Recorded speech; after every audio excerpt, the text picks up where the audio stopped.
नमस्कार। लक्ष्मण धारा education platform में आपका स्वागत है।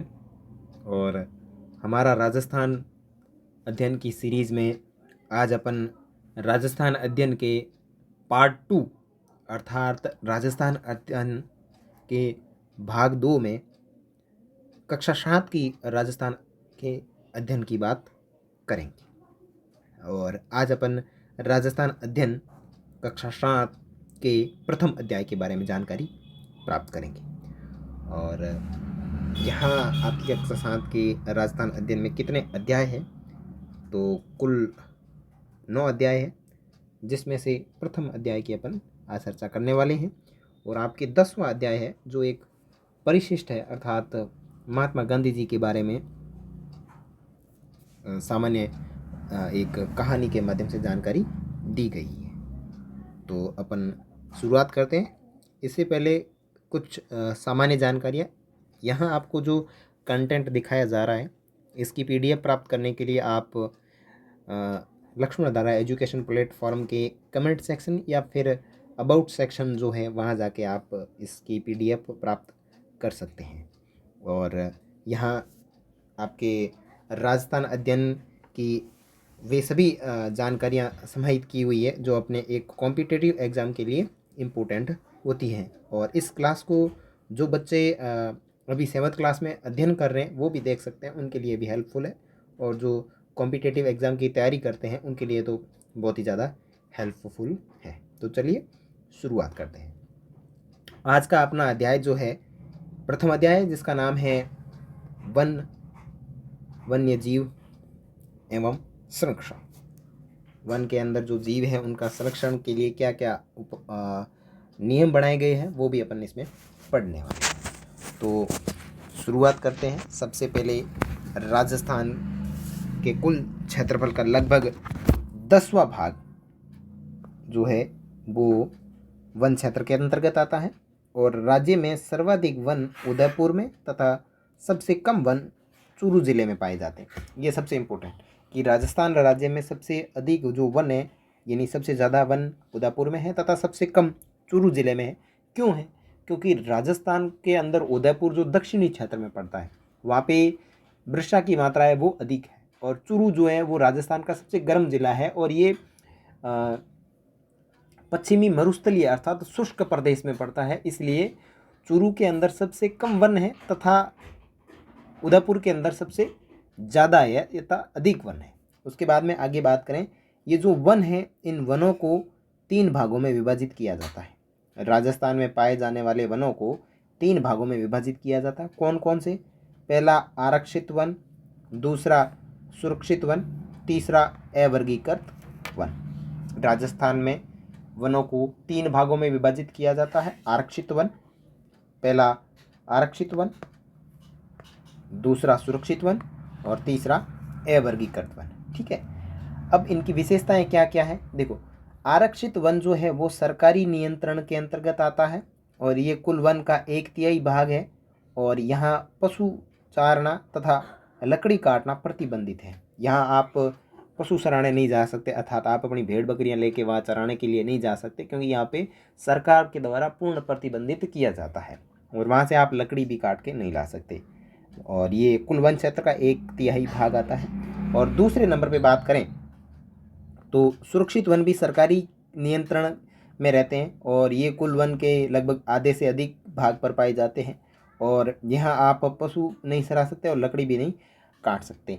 देखो यहाँ ये जो सेकंड नंबर वाला है यहाँ आंशिक प्रतिबंधित है, यानी आप परमिशन लेके कर सकते हैं, यानी परमिशन लेके लकड़ी ला सकते हैं। अगर आपको परमिशन दे दी जाती है तो आप यहाँ से ला सकते हैं। ठीक है, और उसके बाद में बात करें अवर्गीकृत की, तो अवर्गीकृत का यहाँ कोई सरकारी नियंत्रण नहीं होता और यहाँ आप आराम से पशु चरा सकते हैं और लकड़ी भी काट के ला सकते हैं, यानी इनके ऊपर कोई प्रतिबंधित नहीं होता। ठीक है, तो 3 प्रकार, आरक्षित, सुरक्षित और अवर्गीकृत।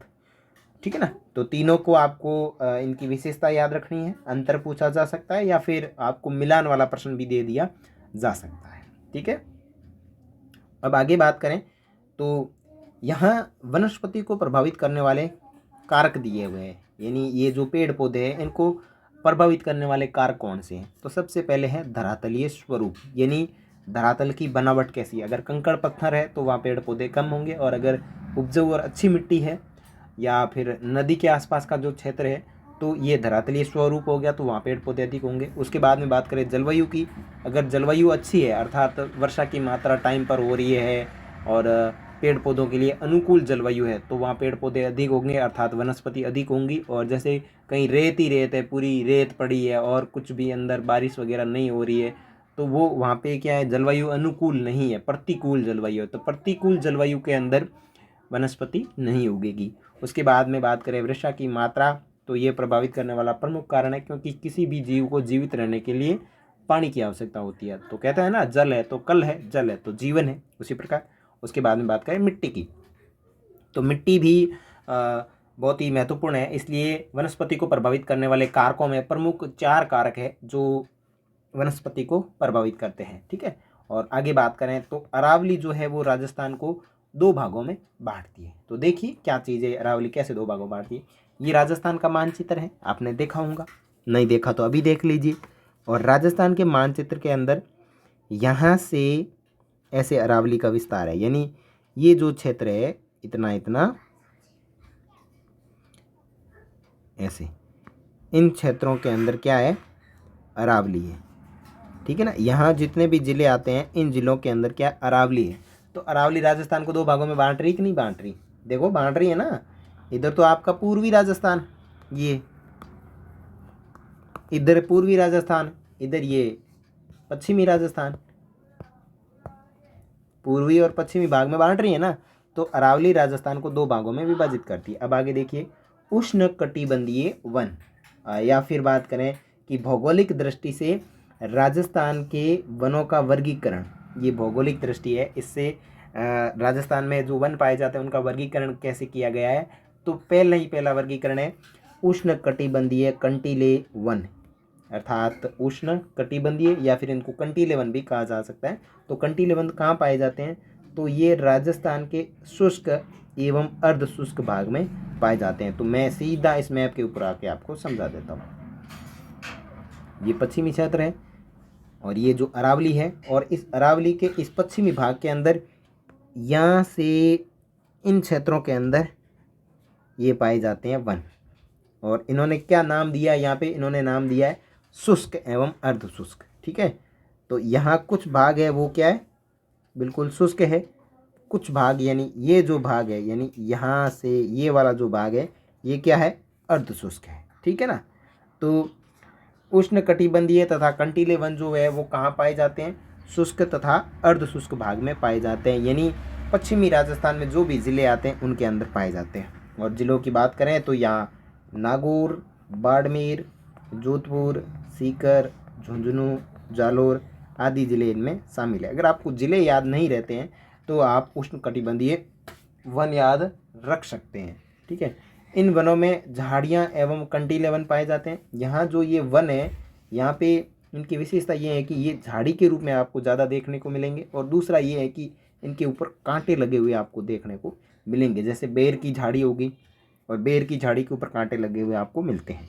उसके बाद में मुख्य वृक्ष की बात करें तो यहाँ रुईड़ा है, खेजड़ी, धोकड़ा, बेर, बबुल, कैर, नीम आदि वृक्ष देखने को मिलते हैं। इनकी प्रमुख विशेषता ये है कि ये मरुस्थलीय वनस्पति है और इसको मरुद्भिद कहा जाता है। मुख्य रूप से विशेष ध्यान रखें कि मरुद्भिद वनस्पति कौन से वन का उपनाम है, तो उष्णकटिबंधीय वन का उपनाम मरुद्भिद वनस्पति है, क्योंकि ये मरुस्थल में पाई जाती है। दूसरी इसके बाद में देखें तो तापमान अधिक होता है और वर्षा कम होती है। और उसके बाद में वृक्षों की पत्तियां छोटी होने के कारण यहाँ पे वाष्पीकरण भी बहुत ही कम होता है। तो एक तो होती है पेड़, जो पेड़ होते हैं उनकी पत्तियां बड़ी, और दूसरी छोटी। जिन पेड़ों की पत्तियां बड़ी होती है वो वाष्पीकरण की मात्रा है या फिर वाष्पीकरण को अधिक ग्रहण करते हैं। वाष्पीकरण की प्रक्रिया क्या होती है, पेड़ पौधे जो भोजन बनाने की जो प्रक्रिया होती है वो वाष्पीकरण की प्रक्रिया होती है, क्योंकि पेड़ पौधे भोजन पत्तों के माध्यम से प्राप्त करते हैं। अब जिसके जितनी बड़ी पत्तियां होगी वो ज़्यादा भोजन प्राप्त करेगा, और जिसके जितनी छोटी पत्तियां होगी वो उतना ही कम भोजन प्राप्त करेगा।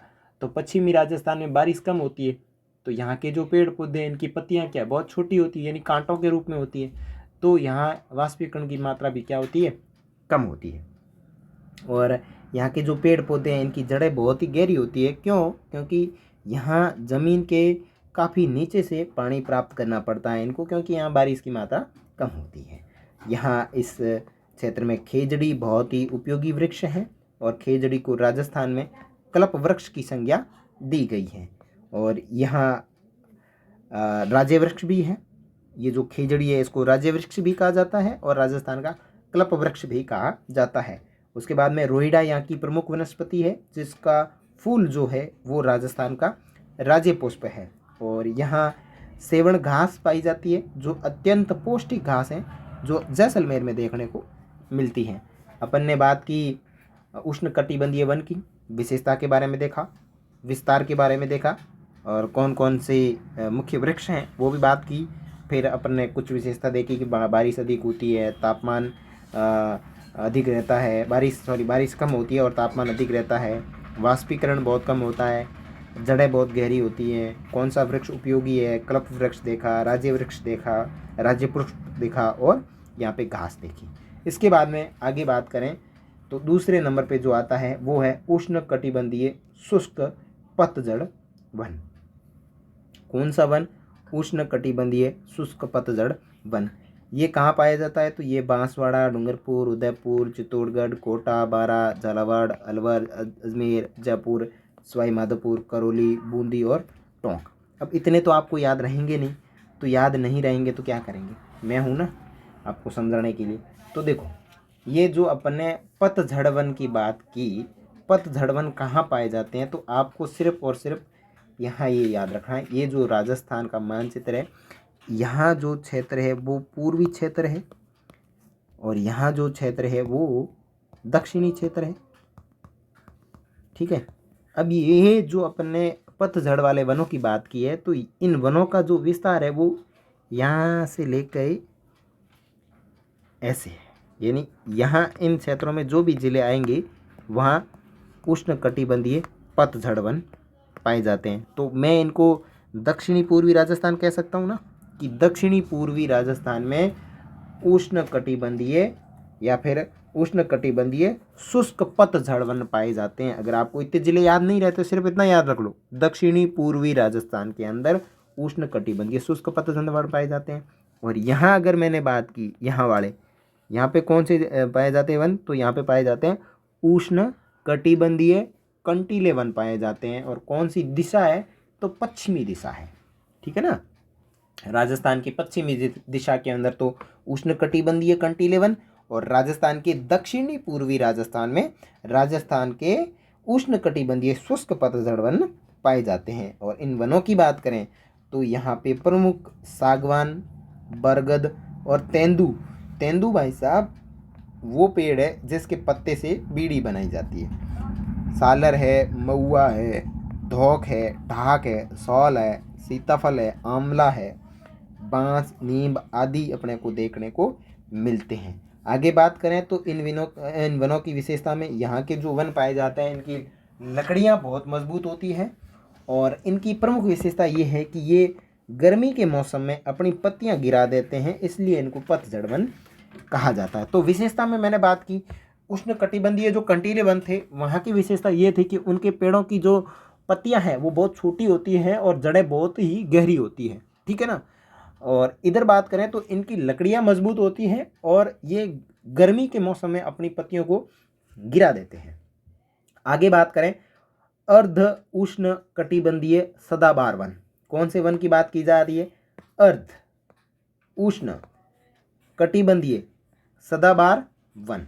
ठीक है, तो ये कहाँ पाए जाते हैं? तो इन वनों को सदाबहार वन कहा जाता है। सदाबहार का मतलब है ये हमेशा हरे भरे रहते हैं, हमेशा खिले खिले से रहते हैं और ये आबू पर्वतीय क्षेत्र में पाए जाते हैं जिसमें आम, बांस, सागवान वृक्ष देखने को मिलते हैं और ये पहाड़ी की ऊंचाई पर पाए जाने वाले वृक्ष हैं। तो मैं आपको सीधा मैप में समझाता हूँ। देखो, ये अरावली, ठीक है, और ये राजस्थान का पश्चिमी क्षेत्र जहाँ कौन से वन पाए जाते हैं? फटाफट बताओ। उष्ण कौन से वन पाए जाते हैं? उष्ण कटिबंध, ठीक है ना, उष्ण कटिबंध या फिर कंटीले कह सकता हूँ, ठीक है ना, कांटे वाले, ठीक है। और यहाँ मैंने बात की यहाँ पे, तो ये यहाँ कौन से थे, पतझड़, यहाँ पे कौन से थे, पतझड़ वन, ठीक है। और दिशा की बात करूँ तो कौन सी दिशा, दक्षिणी पूर्वी, ये पश्चिमी। और अभी अपन बात कर रहे हैं सदाबहार वन की, तो सदाबहार वन राजस्थान में केवल और केवल आबू पर्वतीय क्षेत्र में पाए जाते हैं। आबू पर्वतीय क्षेत्र है यहाँ पे, ये जो पूरा क्षेत्र है ये आबू पर्वतीय क्षेत्र है, यानी ये जो भाग है वो कौन से जिले का भाग है, सिरोही का भाग है। कौन से जिले का भाग है, सिरोही का भाग है। और सिरोही में सबसे अधिक कौन से वन देखने को मिलते हैं, सदाबहार वन देखने को मिलते हैं। और इसकी विशेषता ये है कि ये पहाड़ी पे पाए जाते हैं। तो आपको पता होगा ये अरावली यहाँ से गुजर रही है, अरावली सिरोही से गुजर रही है, तो अरावली में क्या है, पहाड़ है। तो पहाड़ के ऊपर अगर कोई वृक्ष उगेगा तो क्या होगा, ऊंचाई पे होगा। तो यहाँ प्रश्न ऐसे बन सकता है कि कौन से वृक्ष है जो सबसे अधिक ऊंचाई पे पाए जाते हैं। तो यहाँ राजस्थान में अर्ध उष्ण कटिबंधीय सदाबहार वन सबसे ऊंचाई पे पाए जाते हैं। तो अपन ने राजस्थान के अंदर पाए जाने वाले 3 प्रकार के वनों का अध्ययन किया, जिसमें उष्ण कटिबंधीय वन, पतझड़ वन और अर्ध उष्ण कटिबंधीय सदाबहार वनों की चर्चा की, जिसके अंदर अपन राजस्थान के जिले देखे, कौन कौन से जिले आते हैं और उनकी विशेषता क्या है। जैसे किसी के अंदर उनकी जड़ें लंबी हैं, तो किसी की लकड़ी मजबूत है, और किसी के पत्ते झड़ जाते हैं तो किसी के पत्ते नहीं झड़ते हैं, और वर्ष भर सदाबहार यानी हरे भरे रहते हैं। उम्मीद है आपको यहाँ तक समझ में आया होगा। अब अपन चर्चा करते हैं थोड़ी सी आगे के अंदर अपन देखें तो राजस्थान के अंदर राष्ट्रीय उद्यान है। और राष्ट्रीय उद्यान कितने हैं, तो राजस्थान में कुल 3 राष्ट्रीय उद्यान है। कितने राष्ट्रीय उद्यान है, 3 राष्ट्रीय उद्यान है राजस्थान के अंदर। सबसे पहला केवला देवी राष्ट्रीय उद्यान। कौन सा उद्यान, केवला देवी राष्ट्रीय उद्यान। उसके बाद में रणथंभौर राष्ट्रीय उद्यान, उसके बाद में मुकुंदरा हिल्स राष्ट्रीय उद्यान। अब इनकी विशेषता क्या है ये आपको बहुत जरूरी ध्यान में रखनी है। केवला देव घना पक्षी अभ्यारण्य भरतपुर जिले में है, हमेशा याद रखना। केवला देव राष्ट्रीय उद्यान कौन से जिले में है, घना पक्षी अभ्यारण्य भरतपुर में स्थित है। और यहाँ की विशेषता ये है कि यहाँ साइबेरियन क्रेन सबसे अधिक मात्रा में आते हैं, बाकी तो आपको कोई ध्यान नहीं रखना है। उसके बाद में है यह सवाई माधोपुर जिले में है, ठीक है, और सवाई माधोपुर जिले में स्थित है। और यह राष्ट्रीय उद्यान भारतीय बाघ के लिए प्रसिद्ध है। और उसके बाद में मुकुंदरा हिल्स है, और मुकुंदरा हिल्स है वो कहाँ पे है, ये कोटा और चित्तौड़गढ़ में विस्तृत है। ये 3-4 चीज़ें आपको विशेष ध्यान रखनी है। राष्ट्रीय उद्यान कितने हैं, तो 3 राष्ट्रीय उद्यान है, केवलादेव राष्ट्रीय उद्यान, रणथंभौर राष्ट्रीय उद्यान, मुकुंदरा हिल्स राष्ट्रीय उद्यान। केवलादेव राष्ट्रीय उद्यान कहाँ पे है, भरतपुर जिले में। और इसकी विशेषता क्या है, यहाँ पे साइबेरियन करण सबसे अधिक आते हैं, यानी साइबेरियन कुर्ज जो है वो सबसे अधिक आती है। उसके बाद में बात करें रणथंभौर राष्ट्रीय उद्यान, ये सवाई माधोपुर जिले में है, और ये किसके लिए प्रसिद्ध है, तो भारतीय बाघ परियोजना के लिए प्रसिद्ध है। मुकुंदरा हिल्स कहाँ पे है, तो ये कोटा और चित्तौड़गढ़ जिले में फैला हुआ है, ठीक है। और यहाँ पे कौन से वन्य जीव पाए जाते हैं, तो ये मुख्य रूप से जो वन्य जीव है वो सभी में कॉमन पाए जाते हैं, लेकिन कोई ऐसा होता है जिसके अंदर विशेष खासियत होती है। जैसे यहाँ पे साइबेरियन क्रैन की हो गई, और यहाँ राष्ट्रीय बाघ परियोजना के लिए प्रसिद्ध है, इसी प्रकार। अब आगे बात करें अभ्यारण्य की, यानी अभ्यारण्य क्या होता है, अभ्यारण्य का अर्थ क्या होता है। अभ्यारण्य जो से वो 2 शब्दों से मिलकर बना, अभ्य तथा अरण्य, और जिसका अर्थ होता है भय मुक्त क्षेत्र। भय मुक्त क्षेत्र ऐसे कि जैसे आप कहीं अभ्यारण्य में घूमने गए हो, जहाँ पे आपने खतरनाक जानवर देखे होंगे, जैसे शेर है, चीता है, भालू है, इन सभी को क्या किया जाता है, एक पिंजरे में बंद करके रखा होता है, या फिर एक ऐसा क्षेत्र बनाया हुआ होता है जिसमें ये आप आराम से इनके पास में घूम करके इनको देख सकते हैं, इनका फ़ोटो ले सकते हैं, और आप भी बिना भय के घूम सकते हैं। तो ऐसा जो वातावरण बनाया हुआ होता है उसको बोला जाता है अभ्यारण्य, जिसका अर्थ होता है भय मुक्त क्षेत्र, जहां आप बिना डर के घूम सकते हैं, उसको अभ्यारण्य बोलते हैं। तो इसी प्रकार राजस्थान में कुछ अभ्यारण्य हैं, जिनमें सबसे प्रमुख जो है उनके बारे में अपन चर्चा करते हैं। तो सबसे पहला है राष्ट्रीय मरु उद्यान वन्य जीव अभ्यारण्य। कहाँ पे है, जैसलमेर और बाड़मेर में। और ये किसके लिए प्रसिद्ध है, ये गोडावण के लिए प्रसिद्ध है और गोडावण राजस्थान का राज्य पक्षी है।